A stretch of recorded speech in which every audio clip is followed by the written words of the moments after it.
The wolves came to her when they had nowhere else to go. And Elowen, the woman the pack had cast out for being born without a wolf of her own, never turned a single one away. It started with a lone pup, half-starved, trembling, left on her doorstep by a silver she-wolf who slipped back into the mist before the sky could lighten. Elowen had not heard her come.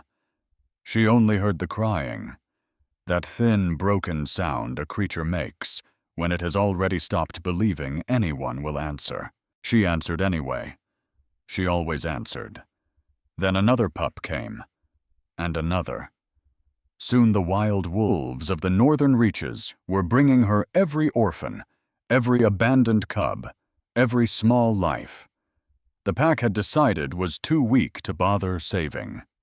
They came in the dark. They pressed their muzzles into her open palms. They laid their most fragile treasures at the feet of a woman their own kind had thrown away, like a cracked bowl.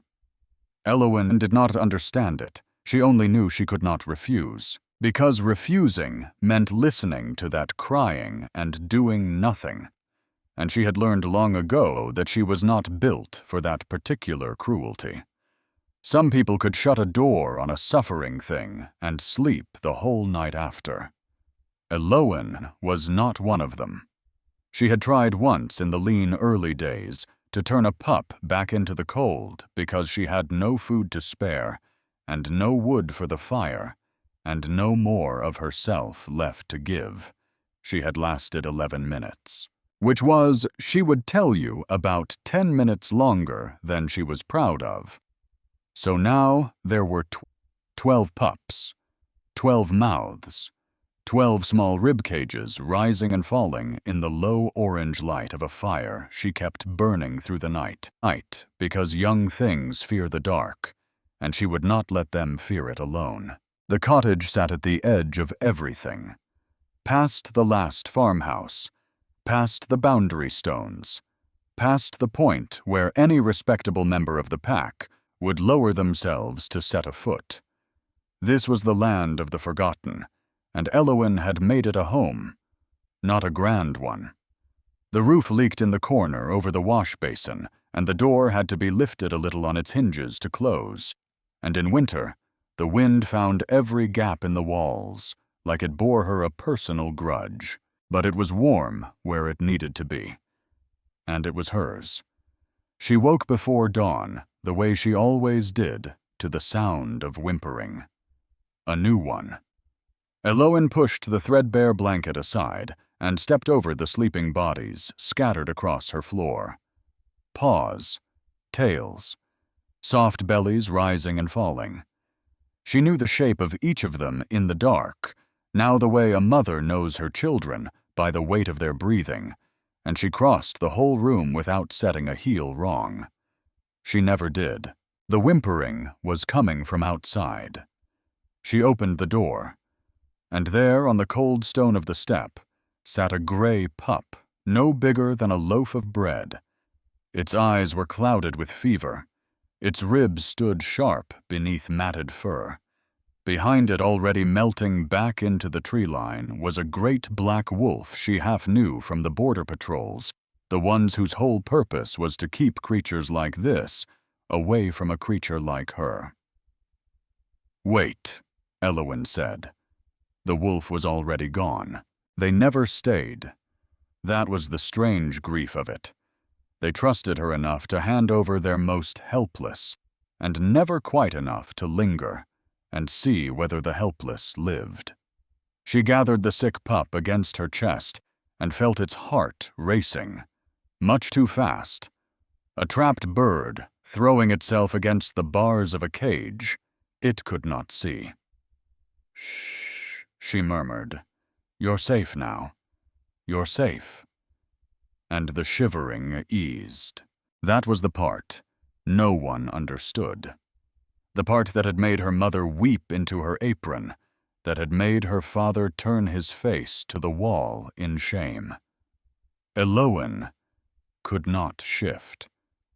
There was no wolf inside her, no beast beneath her skin, No second shape waiting to unfold on the nights when the moon pulled at everyone else's blood like a tide dragging at the sea. By every measure her people had ever used to measure a life, she was broken. Incomplete. A hollow place where a wolf ought to be. But the wolves trusted her. They always had. As a small girl, she had wandered too far into the forest and come home with wild wolves walking at her heels, as though it were the most ordinary thing in the world. The pack had called it unnatural. Her father had called it a curse. And when she reached her 20th year without shifting, when it became plain to everyone that no beast would ever rise in her, they had gathered in the square, and they had cast her out. Wolfless women bring ruin, old Lord Heron had proclaimed loud enough for the whole pack to hear and remember. Let her live among the beasts she loved so well. Let her die there. That was 3 years past. Elowen had not died. Instead, she had built this. A refuge at the far edge of the world for every creature the pack discarded. She had turned her exile into a hearth, and if that was ruin, then ruin was the warmest thing she had ever made with her 2 hands. She carried the fevered pup inside and set to work. Dried herbs pulled from the bunches hanging over the window. Warm water, a clean cloth. Patience most of all, because fever in something so small is a slow negotiation and cannot be hurried. She worked the way her mother had taught her, back before her mother learned to be ashamed of her. And she thought of her mother now, the way she often did in the gray hours. Of a thing her mother had said once before the shame when Elowen was small, and had asked why she was different. The thing they call a lack, her mother had said, cupping her small face, is sometimes only a place for the light to get in. Elowen had not understood it then. She was not certain she understood it now. But she had carried the words the way she carried everything quietly for years. And on the hardest mornings she took them out and turned them over and put them away again. By the time the sun crested the eastern peaks, the pup's fever had broken.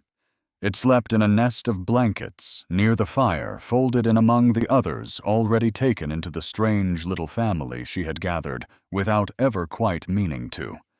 She named it Thistle, because names mattered, because a thing with a name is a thing that belongs to someone. She was grinding herbs into a poultice, her hands moving on their own, while her mind wandered when she felt it. A presence, massive, coming down from the north. Her hands went still. She could not sense wolves the way true shifters did. She could not feel the invisible threads of the pack bonds that stitched her people to one another, that let a mother feel her son's fear from a valley away. That sense had been left out of her, the way the wolf had been left out of her. But she had learned to read the forest in its place. She had learned to notice when the birds fell quiet all at once, when the wind changed its mind, when something large and certain moved through the trees and the whole world seemed to hold its breath and wait to see what it wanted. Something large was moving now. She stepped outside. The morning was gray and cold mist coiling low between the pines. For a long moment, nothing moved at all. Then the first rider came out of the fog. A royal guard in black leather and silver mail his horse, stamping and blowing at the strangeness of the place. Then a second. Then 4 more. They fanned across her small clearing in a practiced formation, opening a corridor between their horses. And down that corridor came the king. Elowen had never laid eyes on Torvald of the Northern Throne. She had only ever heard the stories the way everyone had, that he had taken his crown in blood, that his own wolf had gone silent years ago and never once spoken since, that he ruled with an iron hand and a frozen heart, needing no one, fearing nothing, mourning less. The stories had forgotten to mention that he was beautiful. Hunt dismounted with an unhurried grace, and something in her chest pulled tight despite every instruction she gave. It not to. He was tall, taller than any man she had stood near. Black hair fell past his collar, and his eyes were the gray of a storm, still deciding whether to break. His face was all clean, hard angles, the kind of face that could command an army or end a bloodline without troubling to blink. But it was not his face that made the cold rush through her. It was what she could not feel. Every wolf she had ever met, she could feel. Not through the pack bonds she had been denied, but through something older and quieter, a warmth that reached out from the beast in them toward the broken place in her. Every wolf, every single one, for 23 years without a single exception. From him there was nothing. Where his wolf should have lived, there was only silence. Cold, vast. And she felt the edge of that silence, the way you feel, the edge of a well. With no bottom, that lurch in the stomach, that pull, that wrongness in the air, above deep, empty places. "You are Elowen," he said. His voice was low, controlled without a scrap of warmth in it. "The wolfless woman." She lifted her chin. The wind caught her copper hair and dragged it across her face, and she did not brush it back, and she did not look down. "I am." He studied her with those pale gray eyes, and she felt herself being set on a scale and weighed and found wanting. Behind him, his guards watched with the open distaste of men who had been told where they were riding and had not enjoyed the news. "My wolves come here," he said. Not a question. "They bring me their pups," she answered. "The ones the pack won't raise. The ones that would die otherwise." "I am aware." He stepped closer, and the cold coming off him deepened, and it was not the cold of the morning air. "My border patrols report to me. Every wolf that crosses onto your ground, every pup left at your door, they should not come to you." His jaw tightened by some small degree. "You are not pack. You are nothing." The words landed like flung stones. Elowen did not flinch. She had been called worse by better men than this. "And yet," she said, "they come." Something moved behind his eyes. It was gone before she could put a name to it. "Yes," he said, "they do." He turned and looked past her. At the cottage.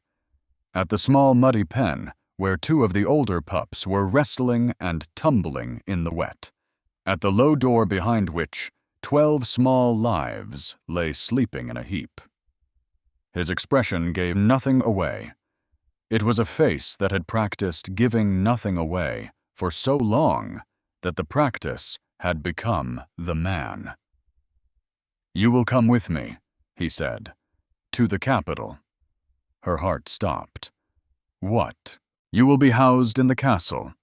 You will be given resources, staff, healers, proper facilities." He looked back at her, and his gaze was a drawn blade. "The pups come with you, all of them. You will oversee their care under my authority." None of it made sense. Kings did not ride to the edge of the world to bargain with wolfless outcasts. Kings did not trouble themselves with orphaned pups. And a king like this one, this beautiful frozen thing with a dead place where his wolf ought to be, did not open his home to a cursed woman.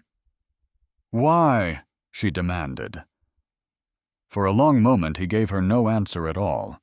Then he said, "Because my wolves have chosen you, and I would very much like to understand why."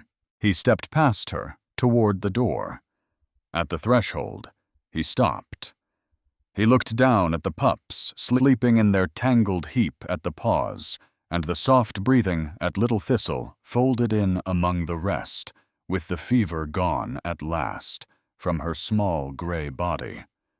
And his face changed. Something raw came up in it, something that had no business belonging to the rest of him. It surfaced and vanished so quickly she might have talked herself out of it. Except she had spent 3 years learning to read the smallest flickers in wild and wary creatures, and she did not talk herself out of things she had truly seen.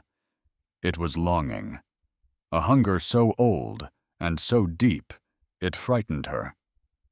Then the stone slid back down over his features, and he spoke without turning to face her. "You have 1 hour to gather your things. My guards will help with the pups.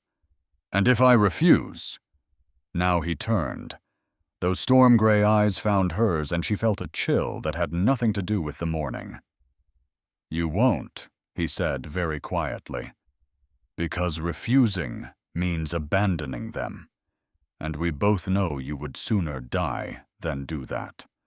He walked into her cottage without asking leave, and Elowen stood frozen in the doorway, her heart slamming against her ribs, her mind spinning without gaining any ground. Because he knew. Somehow impossibly this cold stranger had reached into her and found the single thread that could be pulled to move her. The one lever in all the world that would work. The pups. Except it should not have been possible for him to know that. He had spoken with her for the length of a few dozen breaths. He had not asked her one true question about herself. And still he had aimed the one arrow that could not miss, which meant someone had told him, or the wolves had. And as she watched the king of the northern throne kneel slow and careful beside a sleeping pup and reach out one hand to lay his fingers against its fur, she saw the longing again. That desperate, starving thing behind all the ice. The look of a man who had lost something past all bearing and would burn the whole world to hold it 1 more hour. What have his wolves seen in me, she thought, that their king cannot? And what will happen to me when he learns there is nothing here to see? The journey to the capital took 3 days. Elowen rode in a covered wagon with the pups. 14 of them now, because in the last hour before they left, 2 more had come.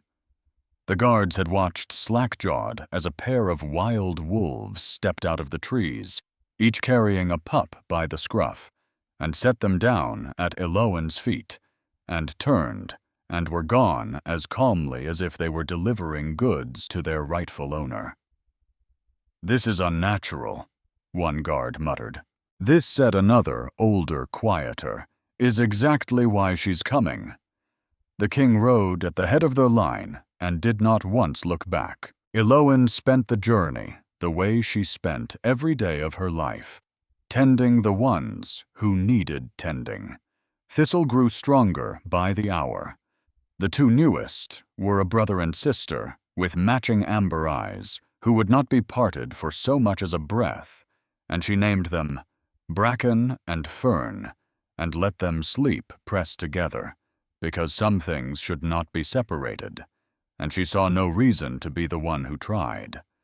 Names helped. Names made them real. Made them hers, made them something more than the discarded creatures no one had wanted. "You are wanted," she told each of them without speaking. "You are mine." On the 2nd night, they made camp beside a river running high and silver with snowmelt. The guards raised the tents with brisk military skill, set the fires, posted the watches. Elowen stayed in the wagon with her pups, unwilling to leave them alone among strangers in an unfamiliar dark. She was settling Thistle into the blankets when the canvas flap lifted. The king stood there, a black shape cut out against the firelight. "Walk with me." Not a request. She hesitated, glancing back at the sleeping heap. They might wake. They aren't used to. My guards will watch them. His tone left no room in it for argument. "Walk with me." So she climbed down. and she was suddenly sharply aware of her worn dress, her unwashed hair, the dirt beneath her fingernails from 3 days of tending small, sick creatures. The king looked as though he had stepped out of a painting, every thread of his black coat exactly where it belonged. And she followed him toward the river anyway, because there was nothing else to do, and because she had never once in her life learned how to refuse a walk that might end in an answer. The water rushed between them and filled the silence so that neither of them had to. The moon was full. It laid a road of silver across the moving current. "You've named them," he said at last. Elowen blinked. "The pups, yes. Why? Because they aren't things." The defensiveness came up in her before she could catch it. "They aren't cargo. They aren't resources. They're children. They deserve names." He was quiet for a while, watching the water go by. When he spoke again, his voice had changed. Some of the cold had gone out of it. Something small and careful had come in. "What are their names?" She looked at him. She searched his face for the mockery she expected, for the cruelty that surely waited behind the question. There was none. "The gray one is Thistle," she said slowly. "The two who won't be parted are Bracken and Fern. The oldest is Rowan. He's near ready to shift on his own. The smallest is Moss. She was the first. More than a year ago now." She went on. 14 names, 14 small histories, 14 lives that mattered to her more than her own ever had. The king listened without once interrupting, and when she had finished, he said simply, "You love them." "Of course I love them. Even though they aren't yours by blood. Even though you gain nothing. Even though every one of them has made your life harder than it needed to be." Elowen frowned. "Love isn't a trade," she said. "It doesn't work by ledgers." His face changed again. That raw thing surfaced and dove back under. "No," he said quietly. "It doesn't." They stood a while longer with the river running between their silences. Then he spoke, and the cold had come back to smooth the surface of his voice. "When we reach the capital, you will have quarters in the East Wing. Staff, healers, everything the pups require. You will answer to me, and to no one else. And in return, you will do exactly what you have been doing. Care for them, raise them, help them become what they were meant to be." It sounded too simple, too generous, and Elowen had lived long enough at the edge of the world to know that when a thing sounds too simple, the true price is only hidden, not absent. "There's more," she said. "There has to be." The king turned to face her fully, and in the moonlight she saw for the first time how pale he truly was. How the shadows sat deep beneath his eyes like old bruises. How his hands, when he thought no one watched them, trembled just slightly at his sides. "You will not speak of what you sense in me," he said. "Or rather, of what you do not sense." Her breath caught in her throat. "Your wolf," she whispered, "is dying." The words dropped from him and fell into the rushing water and were carried off. "Has been dying for 7 years. And until I understand why my wolves are drawn to you, until I know what you are and what you can do, you will tell no one. Not a healer, not a servant, not a soul." The weight of it settled on her shoulders like a rain-soaked cloak. A king with a dying wolf. A kingdom that did not know. A secret sharp enough to split a throne down the middle. "If I agree," she said carefully, "what happens to the pups if you die?" His jaw tightened. "If I die, you will have my protection set down in writing. The pups provided for. Land. Independence. All of it." A pause. "But I do not intend to die. She thought of Thistle's fever breaking under her hands at dawn, of bracken and fern who would not be parted, of little Moss, the first creature in all the world to trust her. "I agree to your terms," she said. He nodded once. "Then we have a bargain." He turned to go, and then he stopped, half turning back his profile, sharp and silver, against the moving water. Elowen. It was the first time he had spoken her name. It landed somewhere behind her ribs and stayed there. "Yes, my wolves chose you. I need to know why. But understand this, so there is no confusion between us." His eyes met hers, and the emptiness in them was vast, and it was terrible, and it was lonelier than anything she had ever stood beside. "I will never be one of your strays.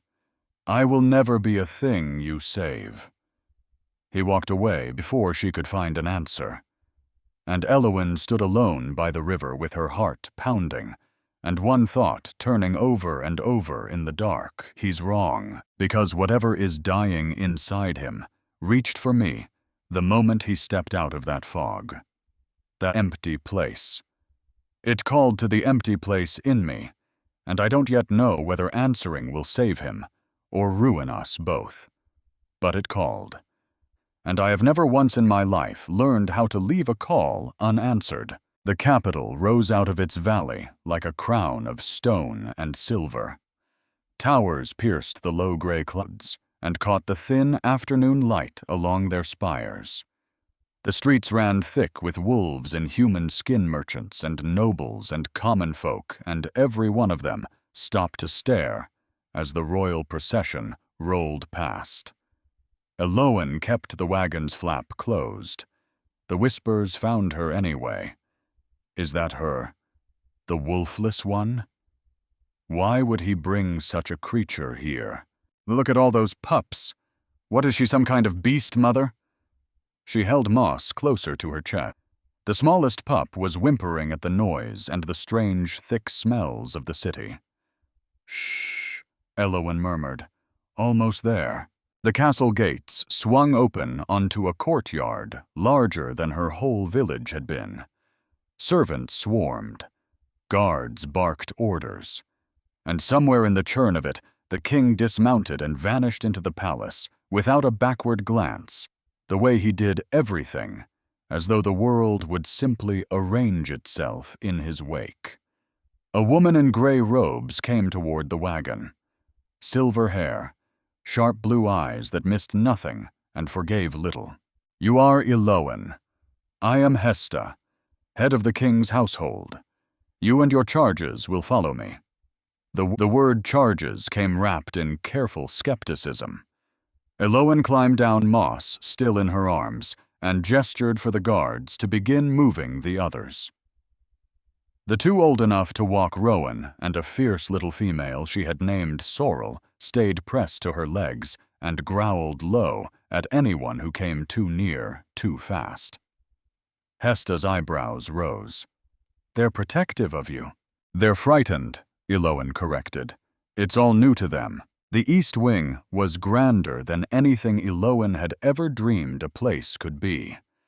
Vaulted ceilings, tapestries worth more than her father's whole estate, windows that poured light across floors so polished she could see herself in them, and she looked away from that quickly because she did not much want to. Her quarters ran to 6 connected rooms, a chamber for her, a nursery for the pups, a bathing room where the water ran warm from the wall as if by magic. A small kitchen, a healing room stocked deeper than any she had ever worked from, and a little library, its shelves crowded with books she could scarcely believe she was allowed to touch. "His Majesty has spared no expense," Hesta said, her voice held carefully level. "You will have a staff of 8, 2 healers who specialize in pups, meals brought 3 times a day. You may move freely within the East Wing. Beyond it, you will need an escort." A gilded cage, Elowen thought. but a cage all the same. "When will I see the king?" she asked. Something crossed Hesta's face and was mastered. "His Majesty is not easily seen. You will be summoned if and when he requires you." That first night in the castle, when the staff had withdrawn, and the great doors had closed, and the corridors beyond had fallen quiet. Elowen sat on the floor of the nursery and let the pups climb over her. It was the only thing that felt like home.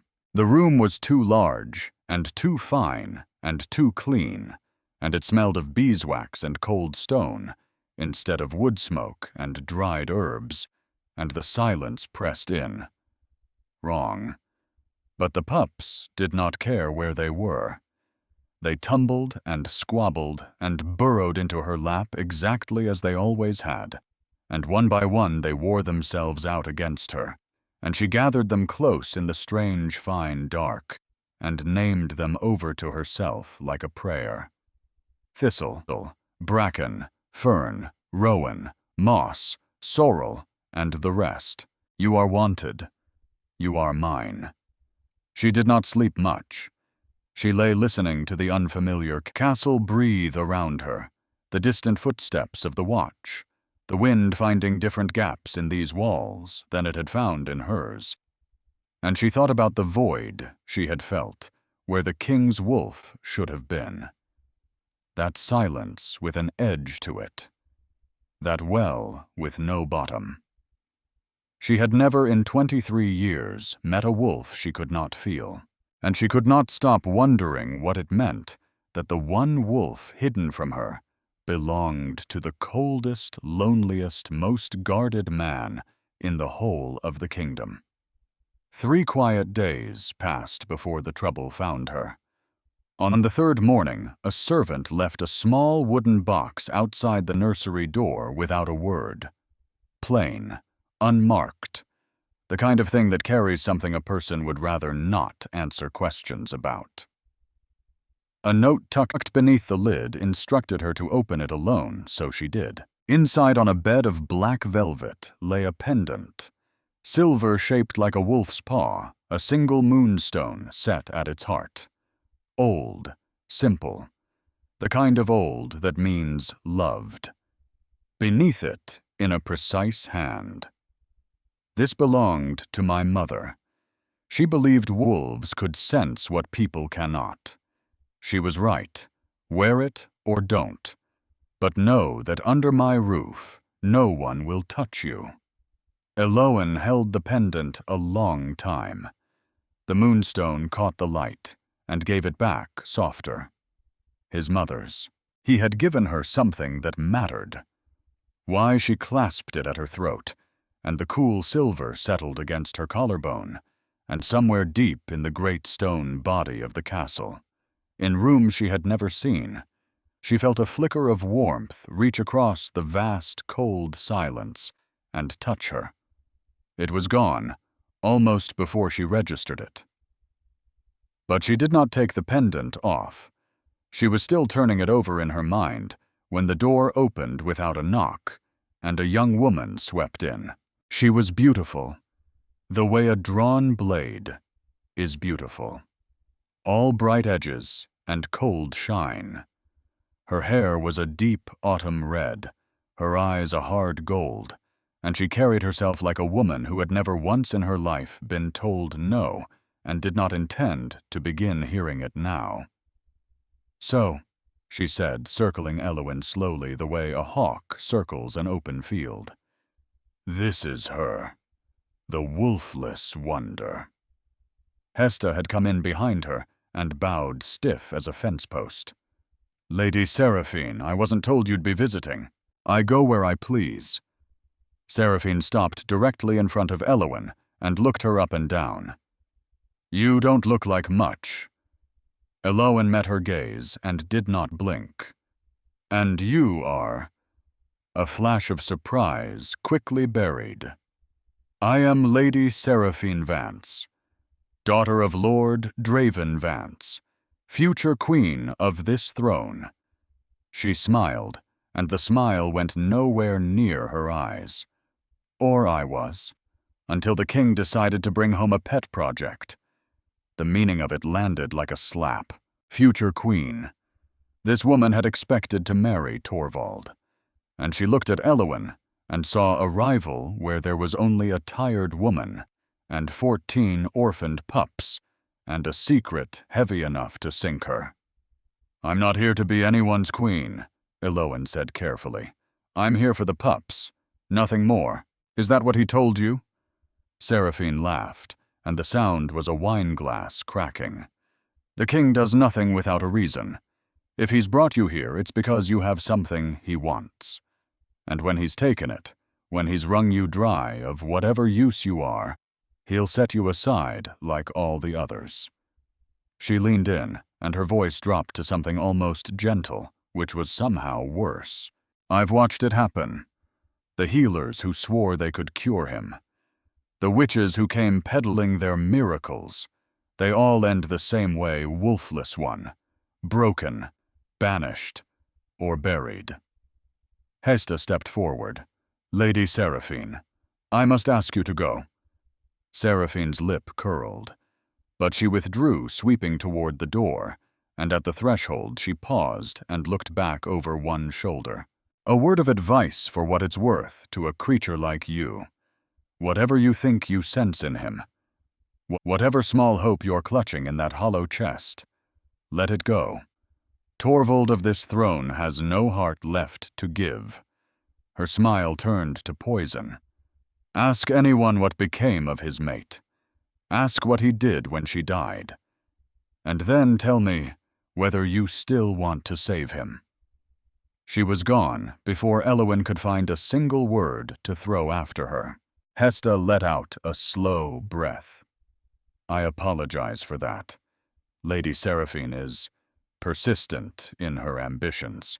"His mate," Elowin said quietly. "The king had a mate." Hesta's face closed like a shutter drawn against a storm. "That is not my story to tell." And then she too was gone, and Elowin stood alone in the enormous, beautiful gilded chamber, holding a whisper she could not set down. Ask what became of his mate. Ask what he did when she died. She crossed to the window.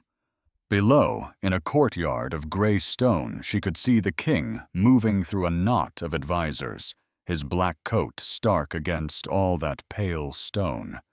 And even from here, even through glass and distance, she could feel it.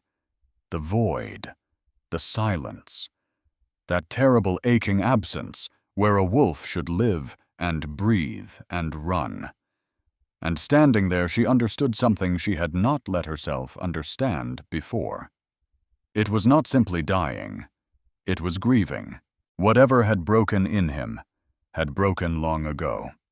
Long before she contour, long before his wild wolves began carrying their unwanted young to the door of a woman the world had thrown away. And still they had chosen her. His wolves, the creatures that should have been the truest part of his own soul, had looked at their dying king and decided that she, of all the souls in the kingdom hollow and wolfless and worth nothing, by any count her people kept, was the answer. Why? A soft whimper turned her from the glass.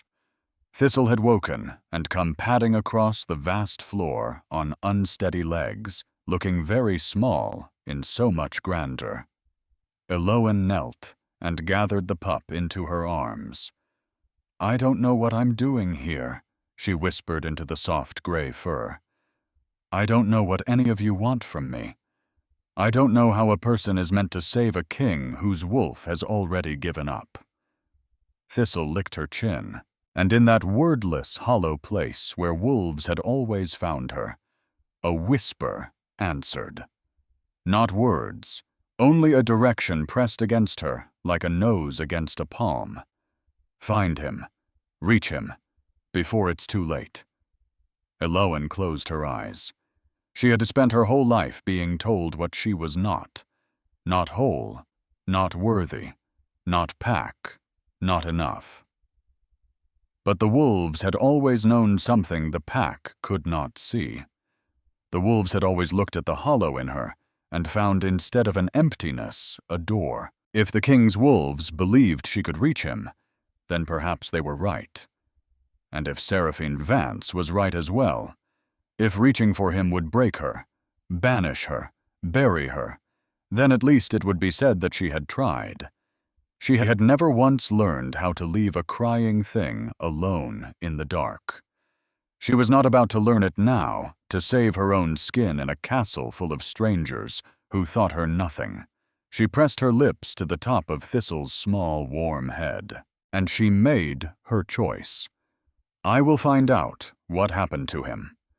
I will find out why his wolf is dying and who profits by it and what it will cost to undo. And I will not let him push me back into the cold, however far into winter he retreats. The wolves chose me, and I do not abandon what is mine. Outside the light was failing over the mountains, and the first true cold of the coming winter breathed against the glass. Below, in the courtyard, the king lifted his head once as though he had felt something turn in the air. He looked toward the east wing, toward her window, and for the space of a single heartbeat, across all that gray stone and gathering dark, Eloan could have sworn that the vast and silent void where his wolf should have been flickered, like a candle, guttering, but not yet out. The weeks that followed built a rhythm, and rhythm was a thing Eloan understood. Mornings were for feeding and for the small hands-on work of checking each pup the ears and the eyes and the pads of every foot. Afternoons were for the older ones, teaching them to hold their shapes, to feel the shift coming and lean into it, instead of fearing it. Evenings were for the frightened ones, for low stories told in the dark, for the slow, patient work of teaching a small creature that it was safe now, truly safe, and that no one was coming in the night to take that away. And the pups kept coming. That was the thing no one had prepared her for. 2 more in the first week. She woke to find them at the castle gate at dawn, and the guards who had by now given up on being shocked simply carried them in. 3 more the week after. Wild wolves she had never once laid eyes on, appearing out of the dark before sunrise, laying their burdens at the foot of the great gate, and slipping back into the trees before the watch could so much as raise a call. 14 became 16. 16 became 19. By the end of the 2nd month, she was caring for 23. "This can't hold," said Isolde one evening, dropping into a chair with the particular heaviness of a woman who has been on her feet since before the sun. She was young, with kind brown eyes, and a gift for calming a screaming pup that Eloan half suspected was witchcraft of the gentlest kind. She had lost her own mate to a border skirmish years back, and her own litters were grown and gone, and she had told Eloan once quietly that she missed having little ones underfoot more than she knew how to say. "We need more staff," Isolde went on. "More space. Eloan, they keep coming." "I know. They know something. The wild ones. They're bringing them here on purpose faster than they should like. They're—" She stopped, rubbed her eyes. "Like they're getting ready for something." Eloan said nothing, because she had felt it too. The wolves were not simply bringing her orphans anymore. They were gathering the way the sea gathers before it turns, drawing back off the sand, going quiet, building toward a thing that has not arrived yet. And she did not yet know what. She tried to see the king. She tried for 2 weeks and failed at every turn. He was always in council, always riding out, always occupied with 100 urgent things, none of which it seemed were her. Hesta delivered the refusals with a face carefully emptied of any opinion. The guards at his door looked through her as though she were a draft in the hall. And yet the gifts kept coming. A stack of healing texts from the royal library, the good ones, the rare ones. A shipment of dried herbs she could not have afforded in a year of good harvests. New blankets woven from wool so soft the pups burrowed into them and refused to come out, each one arriving with a few words in that same precise hand. For the pups. This remedy is said to work well for fever. Winter comes early this year. Keep them warm. I was thinking of them. Of her. Of the small, warm lives in the East Wing that had somehow become the only thing in this cold castle he seemed able to feel. And still he would not show her his face. Which was its own kind of answer. Oh, Eloin did not yet want to read it. Because a man does not hide from a woman he feels nothing for. A man hides from a woman he feels too much. She might have gone on that way for months. Feeding, tending, wondering. Reaching in the dark for a door that would not open. Except one night the door tore itself open, and everything changed. She woke to screaming. Not human screaming. Wolf screaming. That high, desperate, unbearable sound an animal makes when it has gone past the point of pride, and she was out of bed and running before her mind had caught up with her feet, following the sound through corridors she barely knew her bare feet, slapping the cold stone, her heart hammering a warning she could not translate. The screaming led her to the West Wing, to the king's own chambers. 2 guards stood across the door, their faces gone pale and sick. "You can't go in," one said. "His Majesty gave strict." Another scream tore the air apart, and Eloin felt it land in her bones. And it was not only pain in it now. It was grief. It was loss. It was the sound of something dying that did not want to die. "That's his wolf," she breathed. "It's happening now." "It happens sometimes." The guard's own voice shook. "There's nothing anyone can do. Please, nothing." She pushed past him. She heard shouting behind her, felt a hand close on her arm and lose its grip, and then she was through the door inside, seeing what no one had ever been meant to see. The king was on the floor. I was in his wolf shape, or in what was left of it. The shift had frozen, halfway caught, and locked in the middle of the change, fur and skin, and something wrong in the space between, and his body convulsed, and his jaws stretched open around a scream that had gone silent. Now only air pushing out where the sound had failed. 3 healers ringed him, chanting, pressing herbs to his twisting form, doing as far as Eloin could see nothing at all. "Get out," she said. They stared at her. A wolfless outcast, barefoot in a nightdress, giving orders in the king's own chamber. Now. Something in her voice moved them, and they fled. And then she was alone with the dying king. She knelt beside him.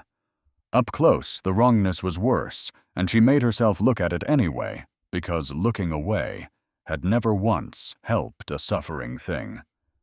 His wolf was not simply dying. It was fighting, clawing at a thing she could not see, thrashing against chains no other eye in that room could find. Torvald.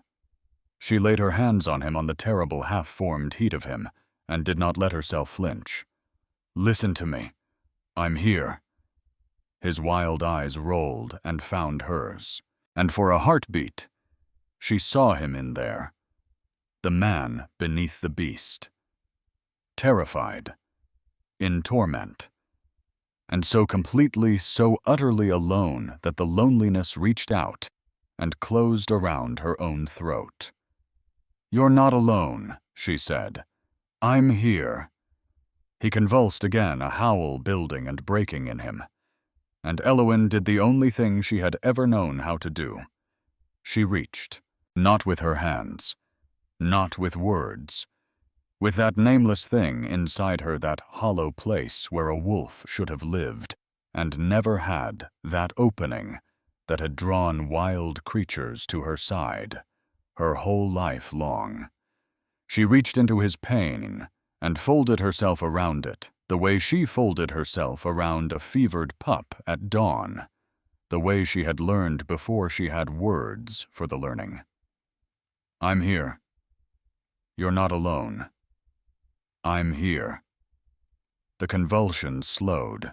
His breathing changed, the ragged, tearing gasps easing into something rougher but steadier. And then, impossibly, his shape began to move again. Not forward into the full wolf, backward into the man. Fur receding, bone folding home until Torvald lay on the cold stone, human bare, shaking, breathing. His eyes opened. You, he breathed. Me. She was shaking too, now that it was over. What was that? What just happened? He did not answer the question. He was staring at her with an expression she had no name for, close to wonder, close to fear, and she was not sure the two were different things in a man who had forgotten how to hope. You reached him, he whispered. My wolf, when no one else could reach anything at all. I don't understand what I did. You anchored him. His hand came up and closed around her wrist, gripping with a desperate strength that startled her. He was slipping, going, and you pulled him back. She looked down at his hand on her wrist, and she went very still, because his skin was warm. Not cold. Warm. You're warm, she said. I know. His laugh cracked in the middle half, a sob. I haven't been warm in 7 years. 7 years. Since his mate died. Since his wolf went silent. Since whatever had broken in him broke. What happened to you? She asked very softly. What happened to your mate? The warmth went out of his eyes like a door swinging shut. His hand dropped from her wrist. The wall came back up, brick by brick, the ice sealing over the crack she had glimpsed. You should go, he said. The healers will wonder. Let them wonder. She did not move. You nearly died just now. I'm not leaving. That isn't your decision. You made me your responsibility the day you carried me off to this castle. The words came up out of her without her permission, and she did not call them back. So now you're mine too. They hung there in the cold air between them. Bold. Impossible. True. He stared at her a long moment, and something in his face gave some final defense, ceding a fraction of ground. Her name was Aveline, he said. Elowyn went still as stone. She was my mate, my heart, my everything. His voice had gone hollow, scraped clean, and I killed her. The confession dropped into the silence like a stone into deep water, and the rings of it spread out and out. He killed his mate. That was why his wolf was dying. Not grief, guilt was the chain. She had felt the chains and not understood them, and now she did. How, she asked, gently, so gently, but the crack had already closed. The ice had already returned. Torvald pushed himself up onto unsteady legs, reaching for a robe, wrapping himself in cloth and in distance, both. You'll leave now, he said. That's an order, Elowyn. Torvald, go back to your pups. His back was to her, his shoulders a rigid line. Forget what you saw here. Forget what I said. I can't forget. You can. You will. He turned and his eyes were winter again all the way through. Because if you don't, if you keep pushing, if you keep reaching, Keep trying to save me. You will learn things you cannot survive knowing." He crossed to the door and pulled it open, and there were the guards clustered in the corridor, pale and terrified. "Escort her to her quarters. See that she stays there." Elowen rose on legs that did not quite want to hold her. She walked to the door, and she paused beside him, close enough to feel the warmth still coming off his skin, the warmth she had put back into a body that had been cold for 7 years. "You're wrong," she said quietly, "about what I can survive." She left before he could answer, but as the guards walked her back through the dark and winding halls, she could not stop turning over the thing she had felt when she reached into his pain. His wolf had not been dying. It had been trapped, bound, held down, chained to something, and not by something she understood now, by someone. And whoever had done it was still holding on. She woke the next morning with one clear purpose, burning where sleep should have been. Answers. The king had told her to forget, to keep to her rooms, tend her pups, pretend she had not seen what she saw. But forgetting was a thing other people could do.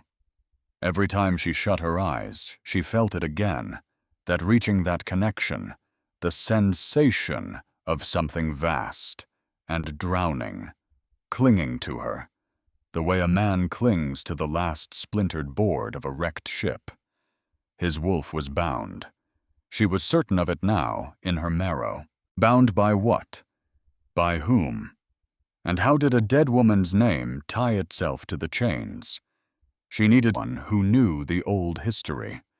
She found Isolde in the nursery, feeding a bottle to the newest arrival, a tiny silver scrap of a thing, barely a week from its mother. "I need to ask you something," Elowen said. "About the king's mate." Isolde's hands went still. "That is not a thing anyone discusses," she said carefully.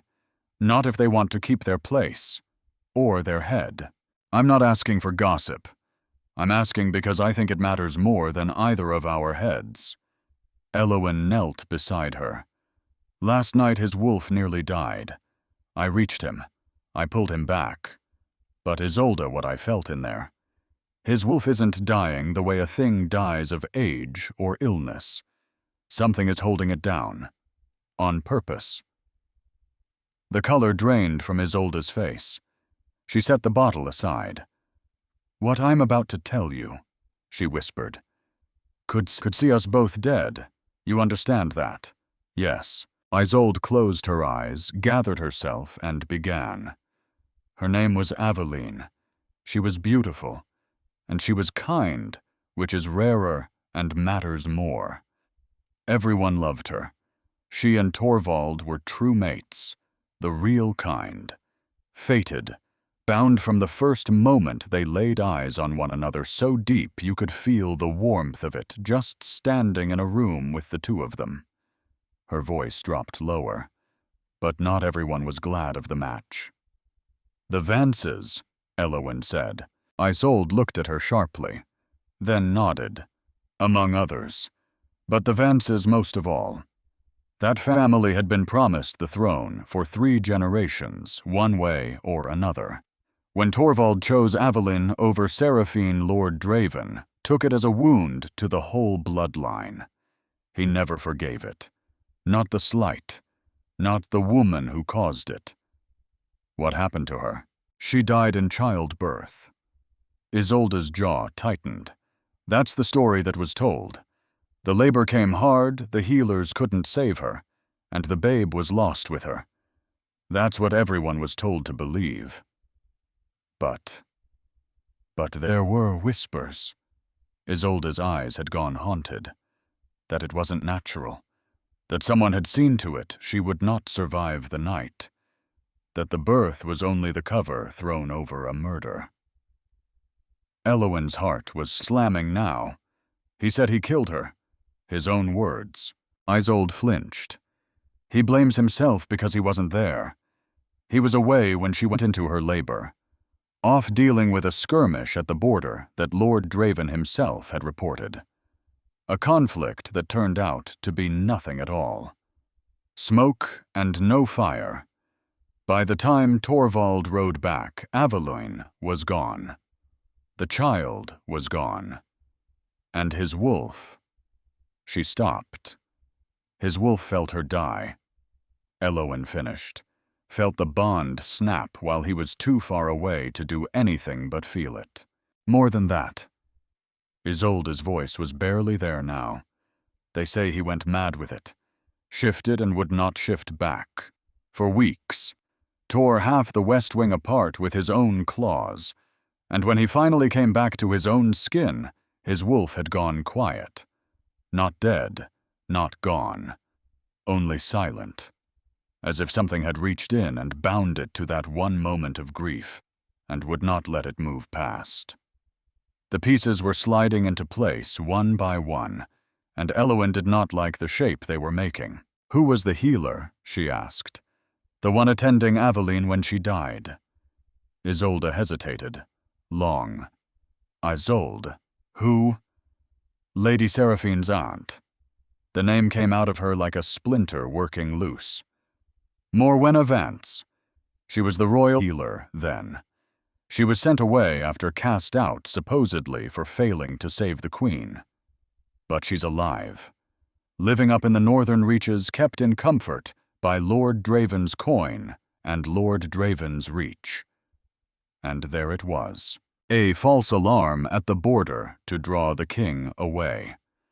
A Vance healer alone in the room when the queen died. A death that removed in a single night the one obstacle standing between Seraphine Vance and a crown. It was a trap, Eloin breathed. They killed her. You can't prove that. Isolde gripped her arm, urgent, frightened. No one can. The Vances are too strong. Even if every word of it is true, there is nothing you can do with it but die. There's always something, Eloin said, but she did not say it loudly. She had learned that much at least at the edge of the world. When a thing is dangerous, you do not shout at it. You go quietly. So she went quietly. Instead of asking hard questions, she listened. She made herself useful in corners of the castle no one thought to guard. She carried herbs to the kitchens and lingered over the work. She sat with the old laundresses and let them talk themselves loose. And thread by thread, she gathered the ones who had been in the castle 7 years ago, the ones who still remembered the queen. And a picture came up out of their whispers. It was an old maid who gave her the first true thread on a gray afternoon in a warm laundry that smelled of lye and steam. Lady Seraphine used to follow her, the old woman said, her hands never once stopping their mending. Everywhere, watching her, learning her days, her habits. When she slept, when she walked, who she saw. It wasn't natural the way that girl watched her. The maid glanced up and her tired eyes settled on Eloin with a surprising steadiness. You've got a kind face. She had a kind face too, our queen. They don't like a kind face here, the Vances. It reminds them of what they can't buy. She reached out and patted Eloin's hand once the way you'd gentle a nervous animal. 3 years now, they've whispered about the wolfless girl at the edge of the wood, she said. Broken, they call you. I've heard them. But I raised 6 children and buried 2, and I know the difference between a broken thing and a thing that got looked at wrong. They looked at you wrong, love. I don't. It was such a small thing, a tired old woman's hand on hers in a warm room full of steam. And it undid Eloin more than any cruelty had in years, because in 3 years of exile, the wild wolves had trusted her, had loved her in their wordless way, had brought her their children. But not one person, not one human soul had looked at her and simply said, I see you, and they were wrong about you. She had not known how badly she needed to hear it until it was said. "Thank you," Elowen managed. "Go on," the maid said, not unkindly, turning back to her mending. "Find out what you came to find out, and mind yourself. Kind faces don't last long in this castle." The threads kept coming after that. The night she died. A guard told her quietly in the shadow of the stables, where no one would think to listen. I stood watch outside her chamber. I heard her scream. And I've heard women in their labor before I've a wife of my own, 3 little ones. That wasn't labor screaming. He would not meet her eyes. That was fear. That was a woman who knew what was coming for her, and knew she was alone with it. Morwenna Vance was the only soul in that room, a serving woman whispered, glancing over her shoulder twice before she let herself say it. She swore the queen bled, and there was nothing to be done. But I cleaned those chambers after, and there was barely any blood at all. Each story added a thread.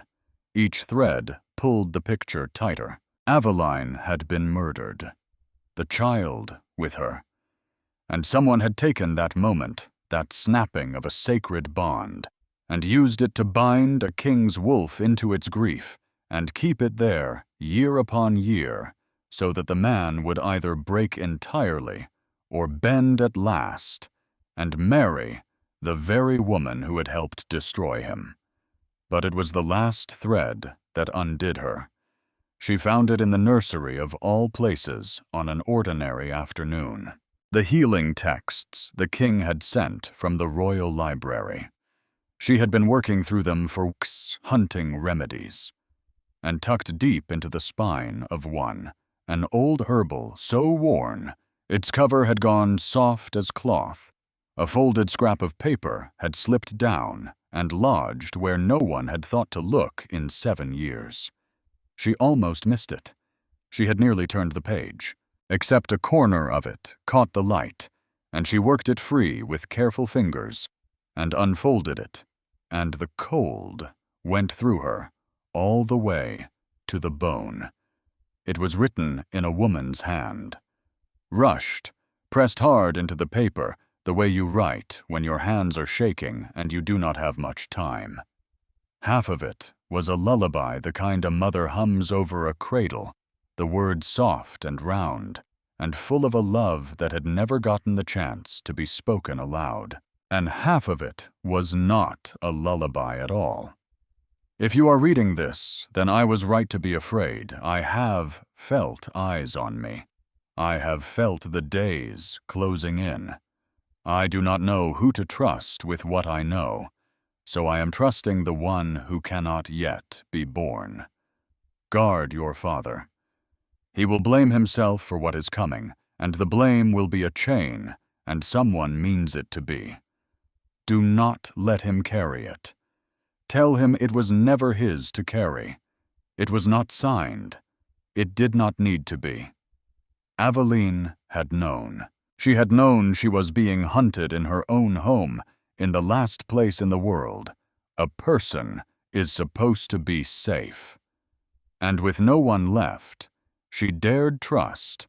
She had written the truth to a child who would never draw breath and hidden it in a book, and hoped somehow, some far-off day, that it would find its way into the right hands. Elowen sat on the nursery floor with the paper trembling in her fingers, and the pups sleeping in a warm heap around her, and she wept.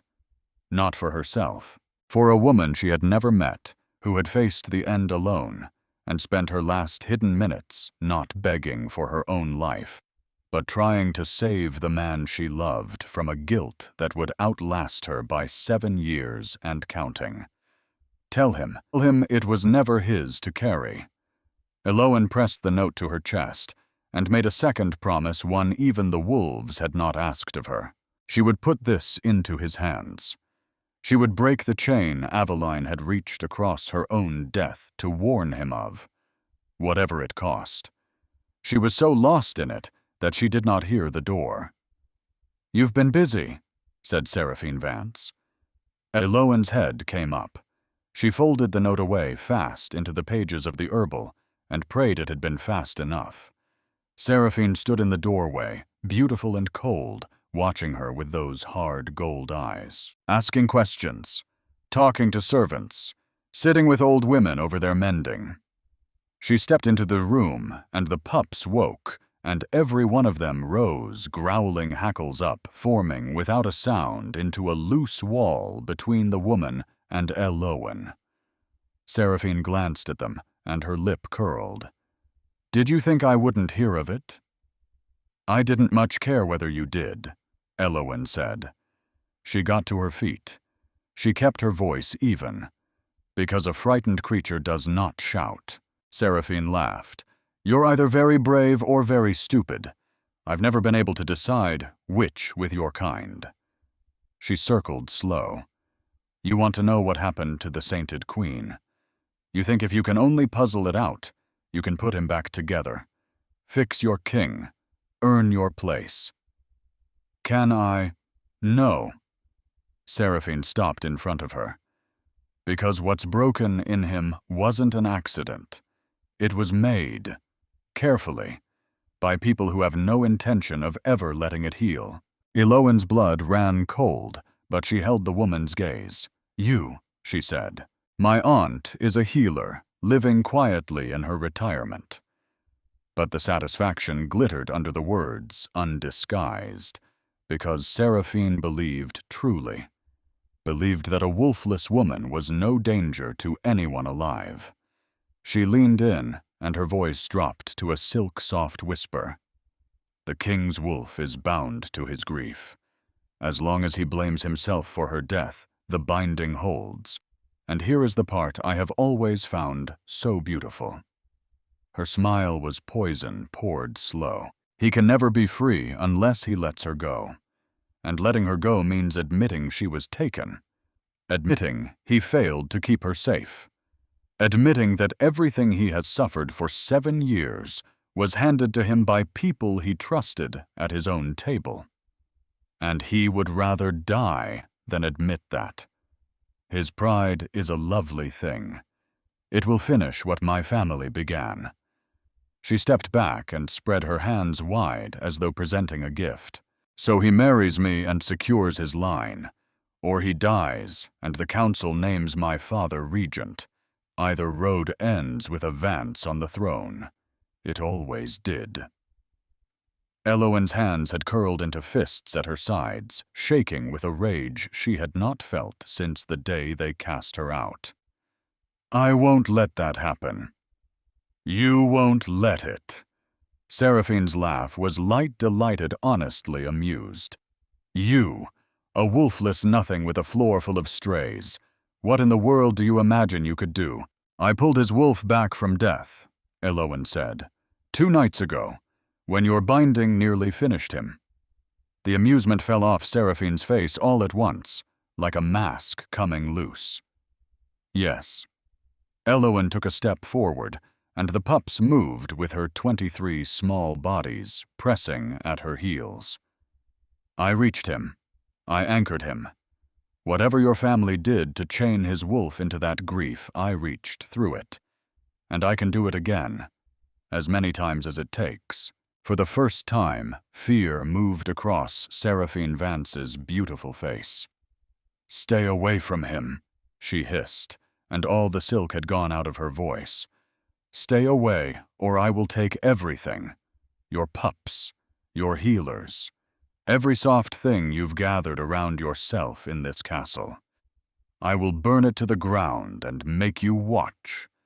She turned and swept out her ladies scrambling in her wake, and Elowen stood alone in the nursery, her heart pounding, 23 pups pressed warm against her legs, and Aveline's last words folded safe against a book in her hands.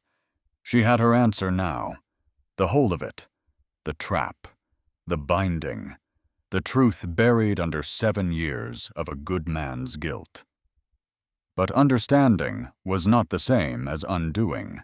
She needed to break it. And to do that, she needed the one thing the king had refused her again and again, the one thing more guarded than any door in that castle. His trust. She found him on the battlements at midnight. He stood alone, staring out at the dark beyond the walls, his black coat cracking in the wind. Snow had begun to fall, slow and soft, catching in his dark hair, and he did not turn when she came up beside him. "You should be sleeping," he said. "So should you." The ghost of something that was almost a smile crossed his face. "I don't sleep much.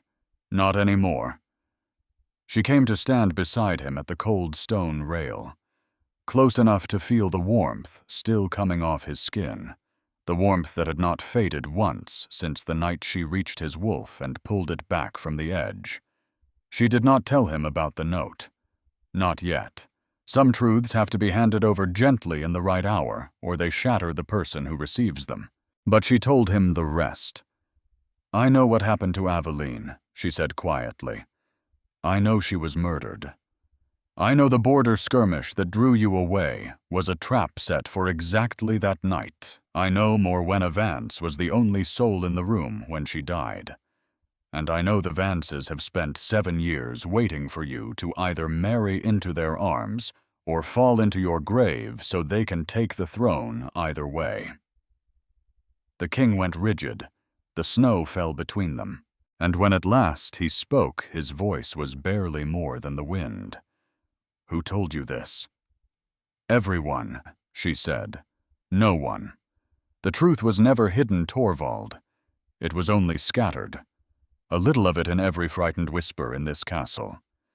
Your people have always known. They were only ever too afraid to say it aloud." His hands gripped the stone rail until the knuckles went white. "You're wrong." "I'm not. You have to be."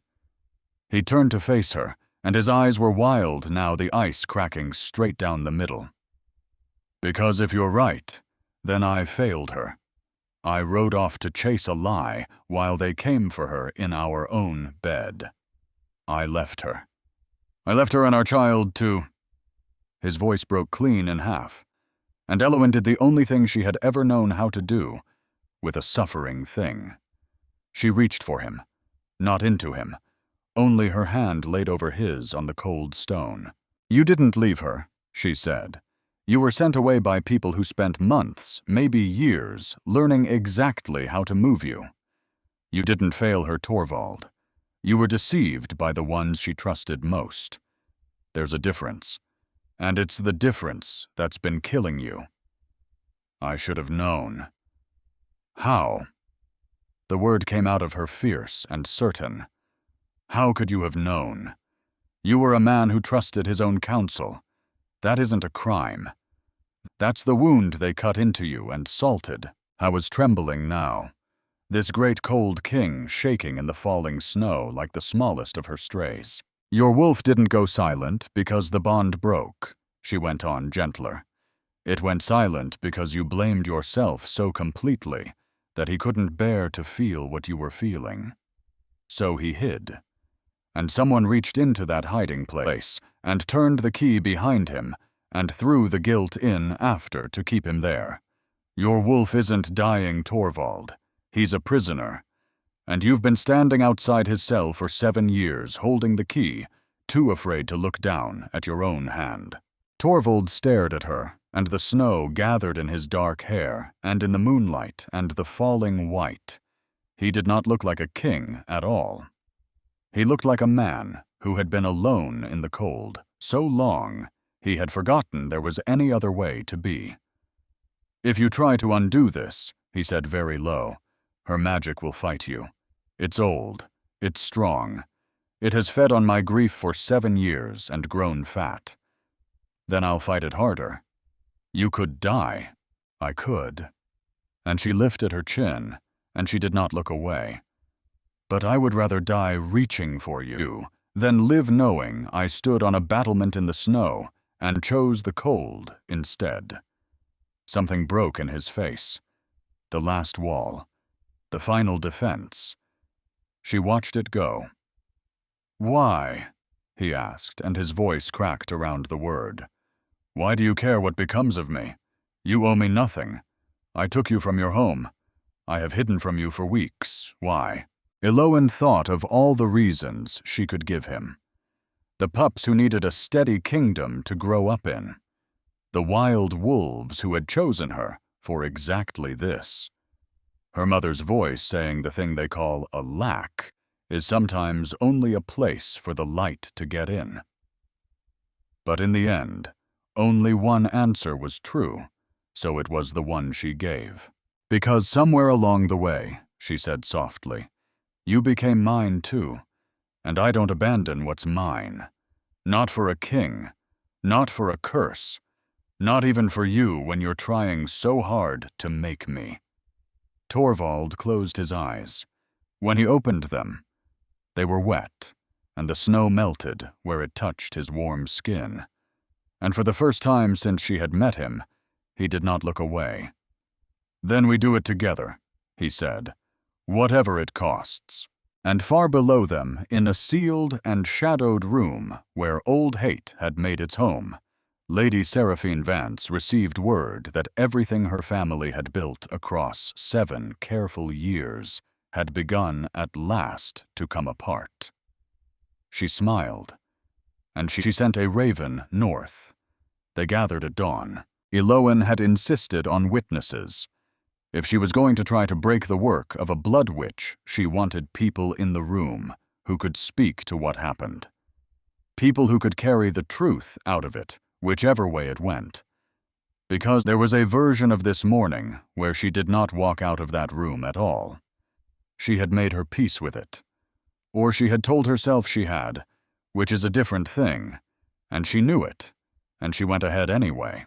Isolde stood in one corner of the king's chamber, pale but steady, her healer's satchel open at her feet. Hesta stood beside her silver-haired and grim arms folded, a woman who had served this throne through its worst years and did not intend to look away now.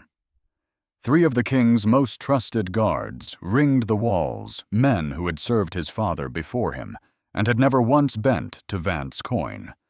And on the floor, in a wide circle around the space where the king would sit, were the pups, all 23 of them. This is madness, Hesta said low, bringing the little ones into this. They have to be here. Eloin knelt at the center of the circle, facing the place the king would take. Whatever this is in me, whatever lets me reach wolves when I've no right to it, runs through them. They make it stronger. I can feel it standing among them, like warmth off a fire you haven't touched yet.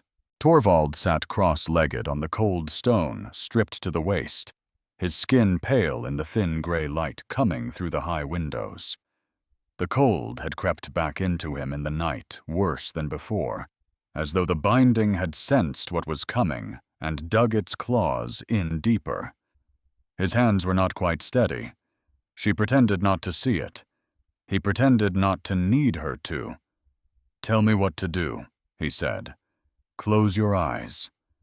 She laid her hands flat on his chest, over the heart, over the cold. Think of Aveline, not the end of her, not the grief. Think of who she was. Think of the reasons you loved her. That will feed it. His voice was rough.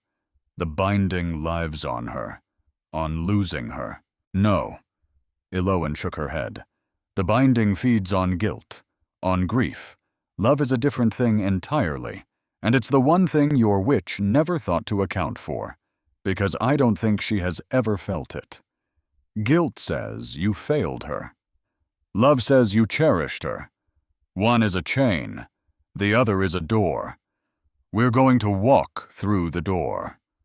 Before I lose my nerve, she did not say, because I am about to reach into a place that fought a king's own wolf to a standstill for 7 years. And I am a woman with no wolf at all. And if I let myself think about that for one more breath, I will not be able to do this. So she did not think about it. She closed her eyes, and she reached. It was different this time. Deeper. The other times she had brushed the edge of him, skated the surface of his pain, and pulled him back from the lip of it. This time, she went in. down into the dark, where his wolf was held past the surface, past the man, into the place beneath. The cold hit her first. A frozen waste of it. A whole country made of guilt and self-loathing, white and endless, and screaming with wind. And somewhere in the middle of it, a shape hunched and huge, and shivering, a great silver wolf, curled in on itself chained. And she saw the chains. They were made of memory. Every link was a moment from that one terrible night. The message about the border, the ride out through the mountains, the return too late to a house full of quiet where a newborn should have been crying. The instant the mate bund snapped and his wolf felt Aveline die from a valley away, felt the thread of her go slack and cold in his own chest. Each memory was a weight of iron, and together they dragged the wolf down into the ice and held it there. But beneath the chains, beneath even the ice, she felt something else. Warmth, faint, flickering, nearly gone. Show me, she thought into the frozen dark. Show me who she really was. And the memories turned over. Suddenly she was seeing through his eyes. Aveline, laughing in a summer garden, her head thrown back, dark hair streaming loose behind her as she ran barefoot through the grass. Aveline, cradling a newborn pup with a tenderness so complete it made Eloin's own chest ache in the cold. Aveline turning in the dark of a shared bed, reaching for him, whispering a thing that had no words attached to it anymore. Only the shape of love, only the ease of a woman who was happy, who was safe, who had no idea what was coming. This was what the binding had buried. Not the grief, the joy, the truth that Aveline had been more than the way she died. That she had lived and been loved and been happy, and that losing her was a tragedy, but had never not once been a punishment. She was real, Eloin told the chained and shivering wolf. She was loved. She was happy. And what happened to her was not your sentence to serve. It was a crime committed against you both. Something moved in the frozen dark. It wasn't your fault. You didn't fail her. The people who murdered her failed her. And they have been hiding behind your guilt for 7 years, warming their hands at the fire of your grief. The movement grew. Eloin reached deeper, and now she gave him the last thing, the thing she had carried folded against her heart for 2 days, waiting for this exact moment. She showed him the note. She let Aveline's own last words rise up out of the ice in Aveline's own frightened, loving hand. He will blame himself for what is coming, and the blame will be a chain, and someone means it to be. Do not let him carry it. Tell him it was never his to carry. And in the frozen country, inside a broken king, something cracked. A sound came up out of the dark. Not a howl of grief this time, a howl of rage. Yes, Eloin thought, and she was weeping now in the room and in the dark, both tears running down her face where her body knelt on the stone. Feel it. Feel the anger you buried under all that guilt. Be angry at the ones who earned it. She told you herself, Torvald. She reached across her own death to tell you. It was never yours to carry. The ice shattered, and the backlash threw her clear off her feet. Power erupted out of him in a wave, and it caught Eloin and flung her backward across the room. She struck the stone floor hard, and the breath went out of her, and then the world went wrong. Because the binding did not simply break, it reached back. It had fed on him for 7 years, and it did not intend to starve. As it came apart, it grabbed for the nearest warm thing, the nearest open door, and the nearest open door was her. She felt it pour into her hollow places the cold, and the grief, and the 7 years of iron, all of it, hunting for somewhere new to live. And her heart began to slow. Elowen, she heard far away, distorted. Isolde's voice. Elowen, her heart. The room was going gray at the edges. She was in the frozen country again, except now it was pulling at her, the ice climbing her arms, and she understood with a terrible clarity that if she let it take her, it would take her all the way down. She could feel the shape of the bargain the magic was offering. Let it have you instead of him. Trade places. Take his chains. There is room for exactly one soul in this cell, and it does not have to be his. And here is the thing about Elowen that Morwenna Vance, for all her old and clever cruelty, had never once bothered to understand. She had spent her whole life being told she was empty, hollow, wolfless, a woman-shaped nothing where a beast should be. But she had never been empty. She had been open. There is a difference, and it is the whole of her, and she had known it since she was a small girl with wolves walking at her heels, while the pack called it a curse. The hollow place in her had never been an absence. It had been a doorway. And a doorway does not have to let a thing in simply because the thing is pushing. A doorway can also choose what passes through. No Elowen set into the ice, and she stopped falling. I have carried worse than you. I carried 12 starving orphans through a winter with no wood for the fire. I carried a fever-sick pup at dawn and felt its heart stop and start again under my hands. I carried 3 years of my own people's names for me, and I set every one of them down. You are only grief that forgot it was allowed to end, and I do not abandon what's mine, but you were never mine to keep. She pushed the cold back out through the door, and she reached one last time. Not for the binding, not against it. Past it.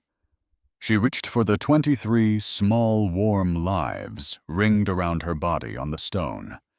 She reached for the wild wolves in the hills who had carried them to her door.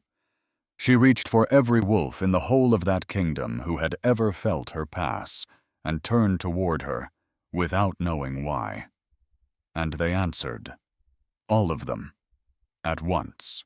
Warmth poured into her like a river breaking its ice in spring. Not the strength of a single wolf. The strength of a pack, past counting, dozens, hundreds, every creature that had ever looked at the hollow woman and seen a home. It filled her up and burned the last of the cold out of her, and flung her back into her own body all at once. Elowen's eyes flew open. She was gasping on the floor of the king's chamber, and Isolde was over her with both hands pressed to her chest, and the pups were howling, all 23 of them. A chorus of small, desperate voices calling her back. And across the room, Torvald was rising, not the man, the wolf, not a half-shift, not the frozen, broken thing she had watched scream on this same floor a week ago. A full wolf, whole and enormous and silver white, his eyes open and clear and blazing with a fury that had waited 7 years for permission to exist. He threw back his head, and he howled. The sound shook the castle to its foundation stones.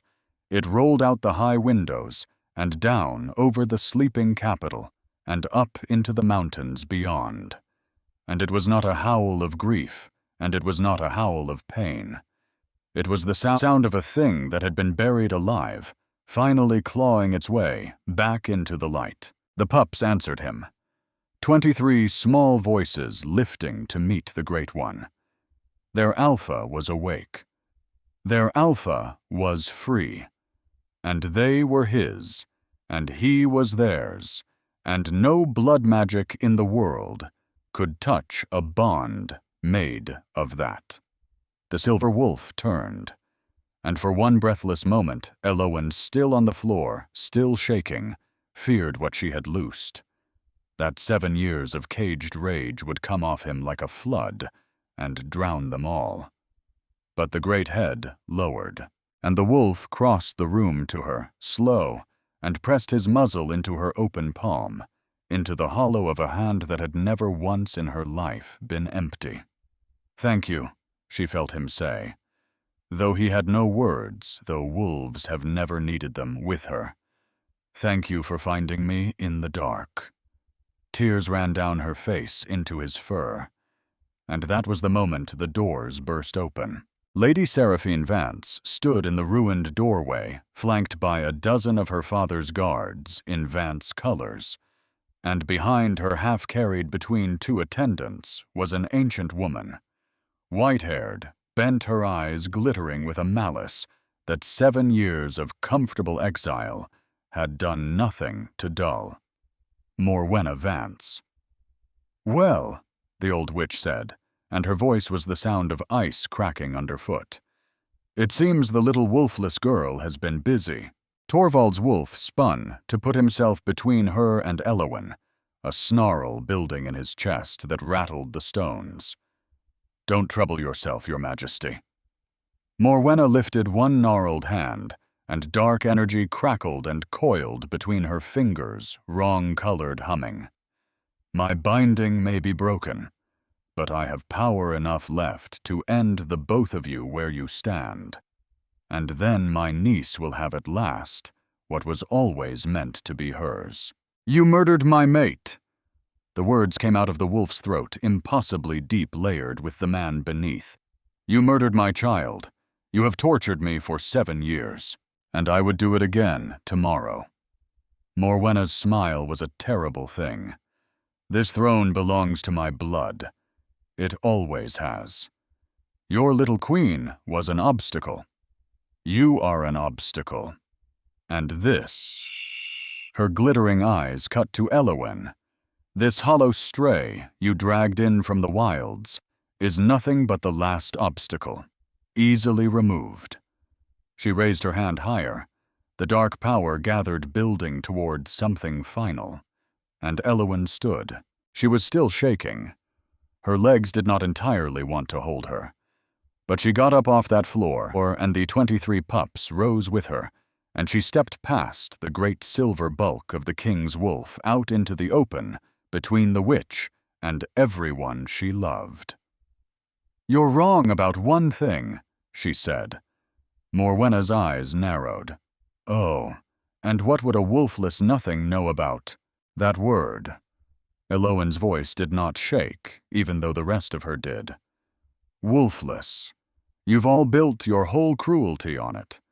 My pack, your niece, you. My whole life people have looked at me and seen a lack.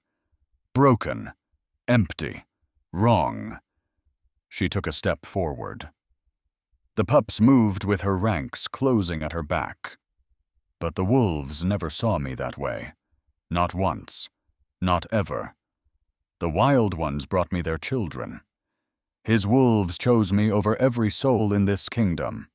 And do you want to know why?" She felt it rising in her then. Vast, ancient, older than the castle, older than the throne, older than the hate the Vances had nursed for 3 long generations. "Because I was never wolfless," Elowen said. "I was never empty. I am something your kind tried to wipe out of the world so long ago you forgot to be afraid of it. I am the open door. I am the one the whole pack answers to when the alpha cannot call. Am a mother of wolves. The last one. And you made the mistake of threatening my children in a room full of witnesses." She reached, not for Torvald's wolf this time, for all of them, for the 23 warm lives at her back, for the wild wolves in the hills who had been gathering for weeks. Gathering, Isolde had said, like they were getting ready for something. For every wolf in the whole of that kingdom who had ever felt the hollow woman pass and turn toward her without understanding the pull. She reached, and the world answered. Power surged up through her and out, and it was not dark, and it was not cruel, and it was not fed on anyone's grief. It was the plain, clean strength of a pack that had chosen freely to stand behind the woman who had never once turned a single one of them away. Morwenna's dark energy guttered. The old witch's eyes went wide, and then wider, and the malice in them curdled into terror. "What are you?" she breathed. "I already told you," Elowen said. "You just weren't listening. Your kind never does." And she let it go. The dark power in Morwenna's hands unraveled like shadow at sunrise, coming apart, thread by thread, and the bindings and stolen years and borrowed strength that had held the ancient witch upright far longer than any life should stretch. All of it came undone at once. Morwenna Vance screamed, and she crumpled to the stone, suddenly all at once, as old as she truly was, powerless. A small folded thing that had traded everything human away for a crown that was never coming. Seraphine backed toward the door, her beautiful face white with a fear she could no longer hide. "Father's guards will—" "Lord Draven's guards," said Hesta, stepping forward. "Answer to the crown this morning, not to your father." And behind her, the 3 trusted guards had been joined by more 2 dozen castlemen pouring into the corridor. Lord Draven was taken at first light. His chambers held records of every crime your family committed across 3 generations. He wrote it all down, Lady Seraphine. Powerful men so often do. They cannot imagine a morning when the writing might be turned against them. "This isn't over." Seraphine spat wild, now cornered. "Yes," said Torvald, and he shifted. The great silver wolf folded back into the man, and he rose to his full height, bare-chested and warm and blazing, and for the first time in 7 years, entirely, completely free. "It is." The guards took Seraphine Vance by both arms. They gathered up her aunt from the floor, and Elowen stood in the center of it all, surrounded by pups and pack, and the man whose wolf she had reached in the dark, and she felt the last of the borrowed strength drain gently out of her back to the ones who had lent it. Torvald came to her. I was warm all the way through a warmth that would not fade with the dawn this time. She could feel his wolf inside him whole, and settled humming with a low, deep contentment. "You called yourself a mother of wolves," he said quietly. "I did. Is that what you are?" Elowen considered the question. She thought of the silver she-wolf who had left the first pup at her door and vanished into the mist. Of the wild, wordless thing in her that had drawn wolves to her side, since she was small enough to walk among them without fear. Of the river of strength that had poured into her from a whole kingdom of creatures who had every one of them chosen her. "I don't know," she admitted. "For 23 years I only knew what I wasn't.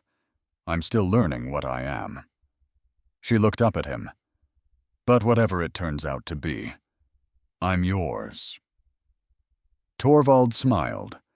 It was the first true smile she had ever seen on him, and it changed his whole face, took 10 years and 100 sorrows off it in a single breath. "Then I suppose it's only fair," he said, "that I'm yours as well." He bent and kissed her. Soft, slow, full of a promise neither of them said aloud, because the best promises are the ones you keep instead of speak. And around them, 23 pups began to howl for joy. 6 months turned the whole kingdom over like soil in spring. The Vances fell, not in a night, but thoroughly. Lord Draven was tried before the full council, and the records in his own hand condemned him past any doubt, and he answered for what his family had done. Seraphine was stripped of her name and her lands, and sent into exile in a far kingdom where no one had ever heard the word Vance spoken with respect. and Morwenna, ancient and hollow, her borrowed years catching up with her all at once, died in a cell within a fortnight, her stolen life finally fully spent. But the true change was quieter than any of that, and harder to see, and it mattered more. Wolves who had drifted from the pack in the cold years began one by one to come home. Pups who would have died in another winter thrived under Eloin's hand, and Isolde's, and the growing staff it took to keep up with them. And the Alpha King, once a frozen thing, who moved through his own halls like a ghost of himself, now walked those halls with warmth in his eyes and a wolf awake and glad inside him. I was not fixed. She would have told you that if you had asked. A grief that deep does not vanish. It only learns to lie down instead of standing on your chest. Some mornings she still found him at a certain window in the west wing, the one that looked out over a garden where a dark-haired woman had once run barefoot through summer grass. But he stood there now, instead of drowning there. He let himself remember instead of letting the remembering bury him. And that was not nothing. That was everything. Word reached the far edge of the kingdom, too, in time. Reached a certain village, past the last farmhouse and the boundary stones, where an old lord named Heron had once stood in the square and cast a wolfless girl out to die. They say he went very quiet when he heard that the woman he had called Ruin now sat at the right hand of the throne, and that the wild wolves of the whole north answered to her call, and that the pack who had thrown her away would answer to her too now if she ever chose to remember them. She never came for them. That was not who she was. But she made sure through the crown that no other child, born without a wolf, would ever again be driven out to die at the edge of the world. That was the law she asked for, the only one, and Torvald signed it gladly. They called it the Mother's Law. And in villages all across the north, families who had been quietly dreading their own strange wolfless children began for the first time to breathe. Eloin stood on the balcony of their shared chambers one evening, watching the last light lay itself down, gold and rose, across the mountains. And she felt his arms come around her from behind, and she leaned back into the warmth of him. "The healers confirmed it today," she said softly. His arms tightened. "Confirmed what?" She took his hand and pressed it flat against her stomach. For a moment he did not understand, and then his breath caught all at once, and she felt it go out of him. "A pup of our own," she whispered, "to raise up alongside all the others." Torvald turned her in his arms, and his eyes were bright and wet and full of a joy she had put back into him, one reaching at a time. "You've given me everything," he said. "My wolf, my kingdom, my heart, and now this." "You gave me everything first," she answered, and she reached up and touched his face. "A home, a purpose, a place where being different stopped being a curse and became the reason I was needed. It was never a curse." He kissed her forehead slow. "It was a gift. It always was. It only ever needed someone with the sense to see it. And the wolves knew it before either of them finished saying it, because small feet were already pattering across the chamber floor. Moss, first the smallest of the original 12 nearly grown, now bounding out onto the balcony with the particular joy of a creature that has never once been unwanted. Then Thistle, whose fever had broken under Eloin's hands on a cold, gray morning a lifetime ago. Then Bracken and Fern, still inseparable. Rowan, Sorrel, all the rest. 23 of them, soon to be 24, gathering around the two people who had become against every prediction the pack had ever made a family. Torvald knelt down among them, and Elowin watched the Alpha King of the Northern Throne get swarmed by pups, their tongues lapping at his face, their tails a blur, and she watched him laugh. Actually laugh. The sound of it was rough and unpracticed and utterly gloriously real. She sank down into the warm pile beside him, surrounded by wolves and by love. She had been cast out for being different, told she was broken, left at the edge of the world to starve among the creatures her people called worthless, and instead she had built a family with her own 2 hands. She had found a mate no ledger would ever have matched her with. She had reached into the dark and pulled a king back from a grief that was killing him. And she had learned at last the truth. The wolves had been trying to tell her since she was a girl, with wild things walking at her heels. The thing they called her emptiness had never been empty at all. It had been a door, and everything good in her life had come walking through it. "I love you," Torvald said, reaching for her hand over the tangle of pups. Elowin laced her fingers through his, and she felt his wolf brush warm and whole against the open place inside her that had never once been a wound. "I love you too," she said.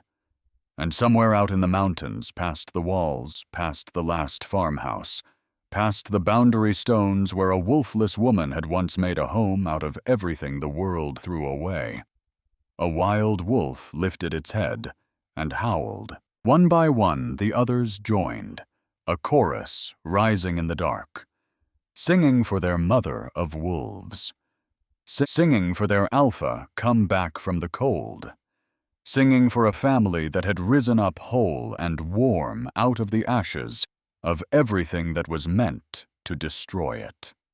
The song carried across the whole of the kingdom, and in her heart, Elowin sang with them.